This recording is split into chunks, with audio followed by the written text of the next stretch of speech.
Good morning on this Thursday morning. So, this week's Torah portion is one of my favorites. We learn about the first Jew, Abraham, and his mission from God to change the world. God tells him, Abraham's 75 years old, and God tells him, leave your land. He lived in Aram, Mesopotamia. God says, leave your land and go to the place that I will show you. He doesn't even tell him where it is. Of course, it's Israel, but he only tells him that later. Abraham goes, he takes his wife, he takes his family, and then he takes his nephew. Lot was Abraham's brother's kid, who was an orphan. Abraham's brother had passed. One of the stories we read in the Midrash, but I'll leave that for a different day.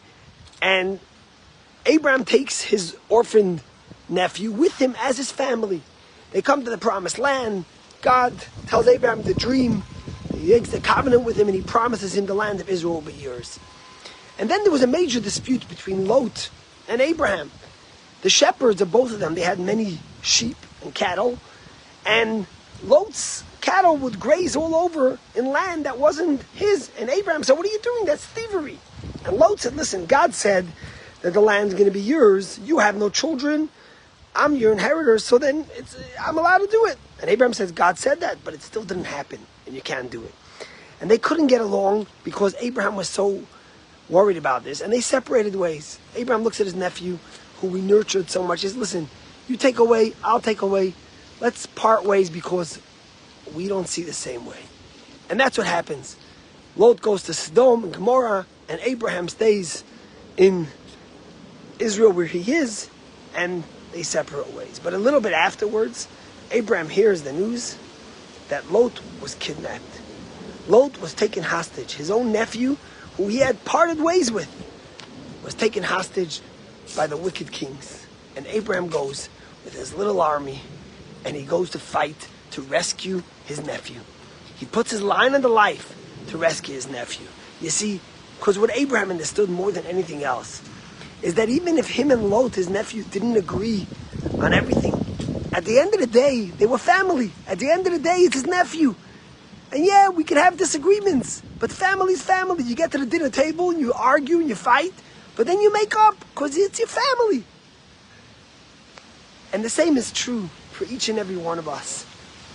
There's no argument, whichever way you slice it, that America is divided. People are saying Trump got a landslide, he got a mandate, or not. If you look at the popular vote, it was 1% or 1.5% off. That means we're a divided nation.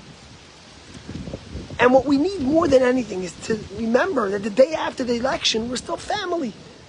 And yes, some of us are upset, some of us are happy. Some of us will like politics, some of those don't. But we have to come together, just like Abraham and Lot, to remember that family is family.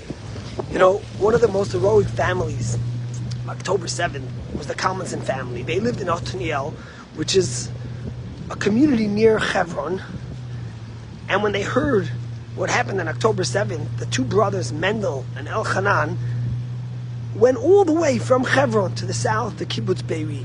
And they fought to save as many Jews as they could. They killed many terrorists in remarkable bravery. They saved hundreds of Jews. But then, at one point, as they were nearing their end, Elchanan got shot and was killed.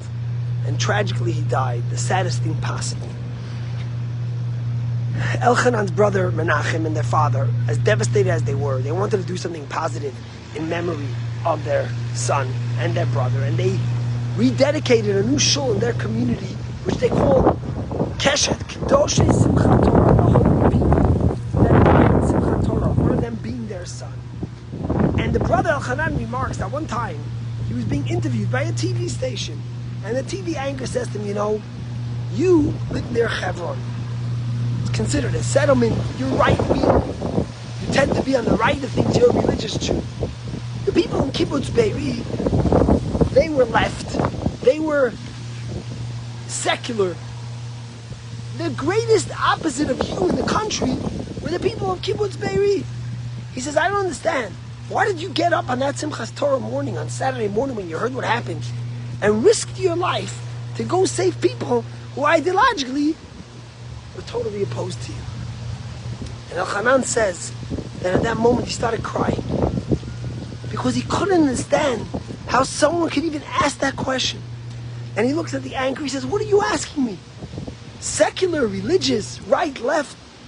But we're one family, we're one community. At the end of the day, I would have not even thought about it. The moment I heard a fellow Jew, a fellow Israeli was in danger, I didn't hesitate twice to go try to save them and risk my own life. And thereby his own brother Elchanan lost his life. That's the message that Abraham and Lot give us. Abraham is the patriarch of the Jewish people, the first father who taught us what it means to be a Jew. And the message he taught us, both for Israel, who needs it desperately, and for America, is that we have to remember that as divided as we might be in ideology, we're one family. And at some point we have to come together and see how we could talk to each other. Look at someone who's on the opposite side of you, if it's left or right, who voted opposite, who you can't understand, and talk to them and have a conversation. Speak about the things that you might agree with them. There's so much that we have in common. If you look even at the exit polls, on many, many issues, 80-90% of America agree. Let's bring the things that we have in common together. Let's tolerate each other. Let's embrace each other. And let's hope for a better future for the United States of America, for Israel, for the Arab world, for the entire world, of peace and unity together.